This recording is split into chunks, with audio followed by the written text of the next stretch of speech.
성령은 뭐 하시는 분이야? 열매를 맺게 하시는 분이야. 성령의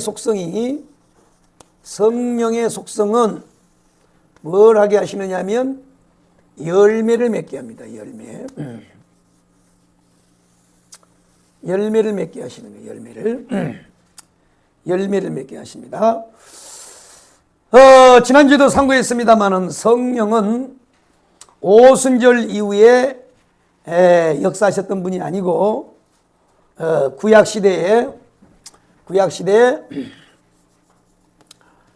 천지창조의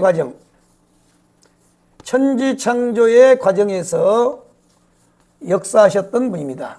땅이 혼돈하고 공허하고 흑암이 깊음 위에 있을 때 하나님의 신이 수면 위에 운행하셨더라. 여기서 하나님의 신, 이 루하우가 바로 성령입니다. 성령. 그래서 이 땅을 창조하실 때 성령이 병아리를 부화시키기 위해서 알을 품었던 것처럼 성령이 그렇게 하셨다는 거예요. 그래서 이 인류 우주 삼라 만상은 성령이 부화시켰어요. 성령이 하셨단 말이에요. 성령이. 삼위일체 하나님이신 성령이 하셨습니다. 그 다음에 두 번째로는 구약시대에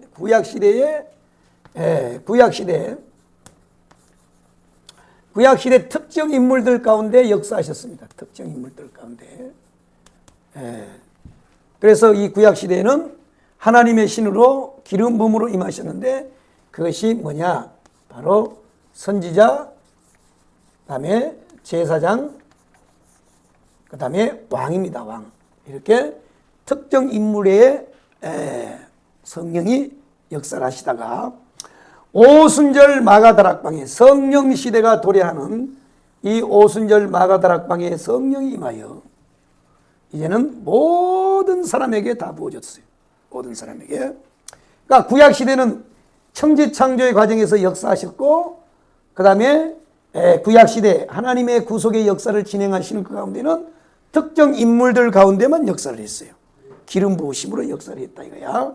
그러다가 오순절 성령 세례가 임하고 난 다음에는 모든 사람에게 임하여서 역사를 했는데 그게 사도행전 2장 38절로 39절에 보면 베드로가 이르되 너희가 회개하여 각각 예수 그리스도의 이름으로 세례를 받고 죄사함을 받으라.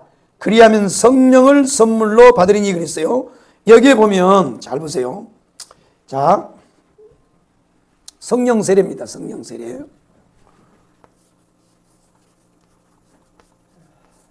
자, 성령 세례입니다. 구약 시대는 기름 부으심으로 역사를 했는데 이제는 오순절 이후에는 성령 세례로 역사를 해요. 성령 세례. 그럼 오늘 여기 보면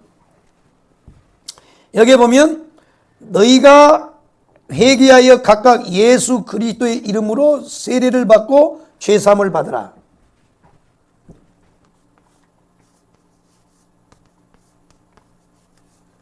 죄사함입니다. 그러면 뭘 받는다? 성령을 선물로 받으리니. 자, 우선 여기까지 보고, 자, 이 죄사함이 뭐예요? 죄사함. 거듭남이죠? 우리는 죄사함 받은 걸 거듭났다 그래요. 그죠? 네. 죄사함 받는 걸 거듭났다 그래요. 그 다음에 새 생명을 얻었다 그러죠. 그러니까 죄사함 받았다는 말과 거듭났다는 말과 새 생명을 얻었다는 말과 이 모든 것이 같은 말이란 말이에요. 같은 말. 그런데 여기에 보면 이중구조로 되어 있어요. 이중구조로. 그러니까 이 사건과 이 사건이 달라요. 아멘이요? 그리고 이 사건과 이 사건이 다르다는 것을 뭘로 보여주냐면 예수님의 제자들이죠. 제자들이 3.5 더하기 오순절이죠. 제자들이 3.5 더하기 오순절이에요. 오순절. 그러니까 이 3.5에서 뭐가 이루어져요? 이게 다 이루어지는 거예요. 이게. 네? 죄사함 받고 거듭나고 새 생명을 얻는 게 이 3.5에서 다 이루어졌습니다. 그런데 이 3.5 사건 이후에 뭐가 와요? 오순절이 와요. 오순절. 오순절이 뭐예요? 바로 성령 세례란 말이에요. 성령 세례. 이게 같은 사건이 아니고 따로 분리되어 있어요. 그러면 자 보세요. 제3과 거듭나고 이 새 생명을 얻는다는 거 보세요.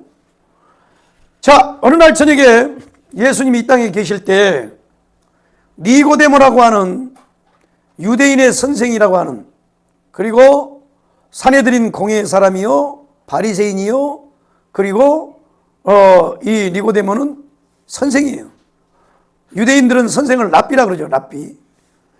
산헤드린 공회라고 하는 말은 오늘날로 말하면 국회의원과 같아요. 이렇게 높은 사람이 밤중에 예수님을 찾아와서 물었어요. 사람이 어떻게 해야 하나님 나라에 갈 수 있습니까? 라고 하는 이 궁금증을 품고 예수님을 찾아왔을 때 예수님이 니고데모에게 뭐라고 그랬어요? 사람이 물과 성령으로 거듭나지 아니하면 하나님 나라에 갈 수 있다 없다? 없다 그랬잖아요. 그러니까 거듭나는 것도 역시 성령으로 역사하는 사건이에요. 거듭나는 것도 성령 사건이라고. 그런데 이렇게 3.5 물로 거듭나는 것도 성령의 사건인데 오순절에 성령 세례가 또 하나 나타나요. 그러니까 거듭나는 것도 성령의 역사예요. 천지를 창조하시는 것도 성령의 역사예요. 그 다음에 구약시대에 하나님의 일을 했던 사람들 가운데도 성령의 역사예요. 동일한 성령이에요.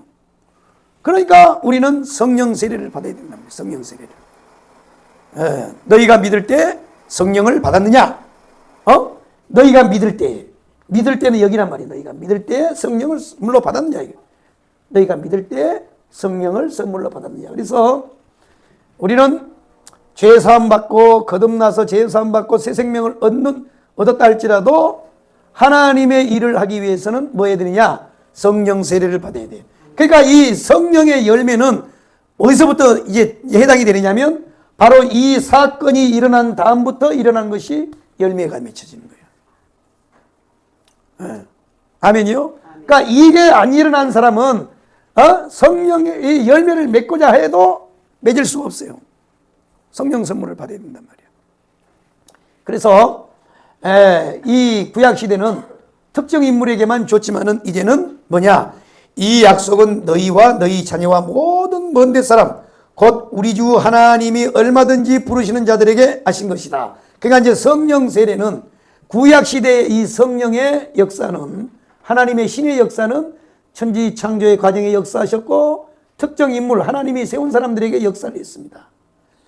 그러다가 오순절 마가다락방에 임하였던 이 성령은 바로 이제 성령 시대를 열죠.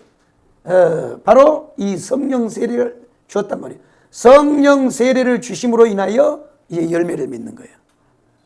그러니까 자, 거듭나서 제사함 받고 새 생명을 얻는 것도 성령의 역사예요. 이거는 오직 인간의 구원을 위한 성령의 역사예요. 천지 창조를 위하여 성령이 역사하셨고 하나님의 특정 인물들 하나님의 일을 하도록 성령이 기름 부었단 말이에요. 그러나 이제는 신약시대는 이 모든 사람 위에 부어서 모든 사람이 열매를 맺도록 하는데 그 첫 번째 스타트가 뭐냐? 성령 세례를 받아야 열매를 맺게 하는 거예요. 아멘이요? 아멘. 물론 성령이 임하여 이 거듭나는 구원의 열매도 주셨죠. 구원의 열매도. 구원의 결과도 성령의 역사니까.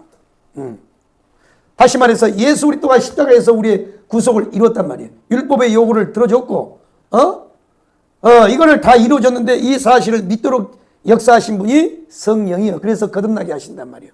그렇다면 이제 거듭나고 하나님의 이 열매 맺는 삶을 살기 위해서는 누구의 도움이 필요하냐? 이분이 임해야 돼. 성령 세례가 와야 돼. 할렐루야요. 그래서 이 성령 세례가 임하여 우리를 이제 열매를 맺게 하는데 첫 번째가 뭐냐? 지난주에 말씀드렸듯이 바른 신앙 고백이에요. 바른 신앙 고백. 성령이 아니고서는 예수 그리스도를 주라 할 수 없느니라. 그러니까 이게 바른 신앙의 고백이란 말이에요. 바른 신앙 고백. 아멘이요? 아멘. 바른 신앙 고백이란 말이에요. 그러니까 우리의 그 열매 가운데 이거 입술의 열매예요. 입술의 열매. 찬송은 입술의 열매라고 그러잖아요. 입술의 열매. 그러니까 이것이 바른 신앙 고백이에요. 사람이 마음으로 믿어 이루고 입으로 시인하여 구원을 받는다. 그러니까 우리가요. 이 고백이라는 게 굉장히 중요해요. 신앙 고백이에요. 우리 항상 하나님 앞에 감사하고 또 하나님 앞에 항상 영광을 돌리는 이런 입술의 열매, 입술의 고백이 굉장히 중요하단 말이에요. 그런데 성령이 없이는 우리가 입술의 열매를 못 맺어요. 그래서 이 찬송도 열매. 자, 히브리서에 보면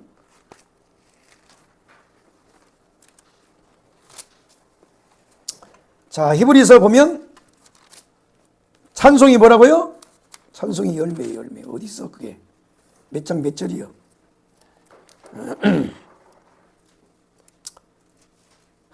자, 히브리서 13장. 자, 히브리서 13장 15절 한번 읽어보겠습니다.